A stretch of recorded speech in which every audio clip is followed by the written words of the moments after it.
Mark 1:27 says, "The crowd was awestruck and unable to stop saying among themselves, 'What is this new teaching that comes with such authority? With merely a word, he, Jesus, commands demons to come out and they obey him.'" This scripture, again, this is Mark 1:27. It's in the first chapter of Mark. Many of us who have been around for more than a couple of years in the church, we've read or we've heard this scripture, along with many other scriptures that communicate the same idea. And we can get into the tendency of hearing and reading things, but just quickly going through them and not getting what's taking place here.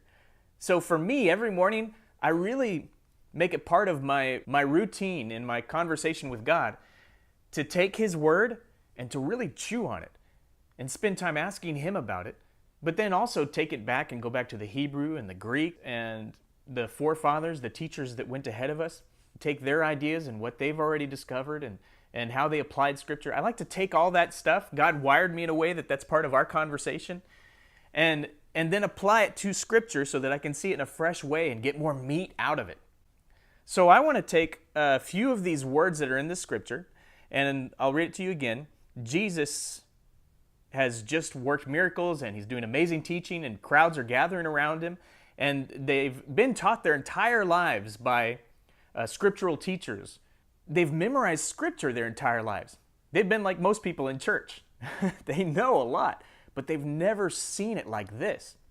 And it says, Mark 1:27, "The crowd was awestruck and unable to stop saying among themselves, 'What is this new teaching?'" I want to look at new teaching that comes with such authority. I want to look at authority. "With merely a word, he commands demons," I want to look at commands, "to come out and they obey him." All right, so that word new, it meant fresh, unused, novel.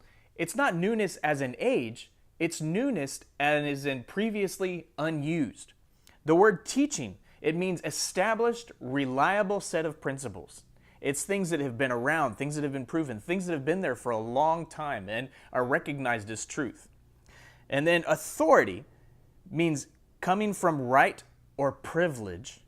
It's delegated, conferred, empowerment. We could talk a lot about all these words. Whew. The word command, now this is interesting, and this is one of the main words I wanted us to see. I want to see all of it, but this is one of the key ones right here. This word command, it means to fittingly arrange, assign things to where they belong.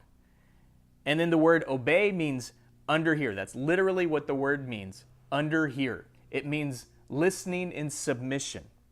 So I've taken these words and I've put them back into the Scripture, and this is Matt's elaboration on Mark 1:27. "The crowd was awestruck and unable to stop saying among themselves, 'What is this previously unused yet established and reliable set of principles that comes with such conferred power?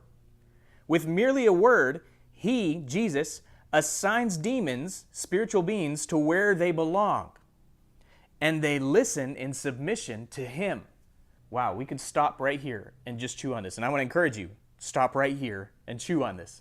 So much we could get out of this. We're going to talk about this more on Sunday, but this is just an introduction. And this Sunday is going to be also an introduction to a new series that we're going to kick off called The Order. And going back to that word command, that Jesus placed things where they belong.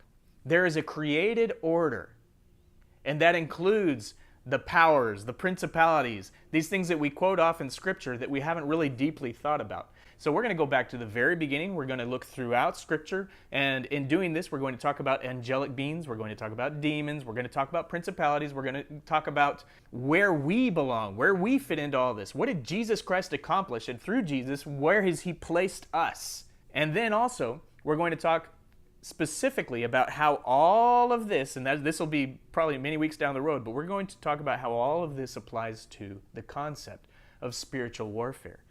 And how do we find our place in the order and in submission, listening obediently to Jesus? How then do we operate in delegated authority to put things into order? Because that's one of our roles now on this earth.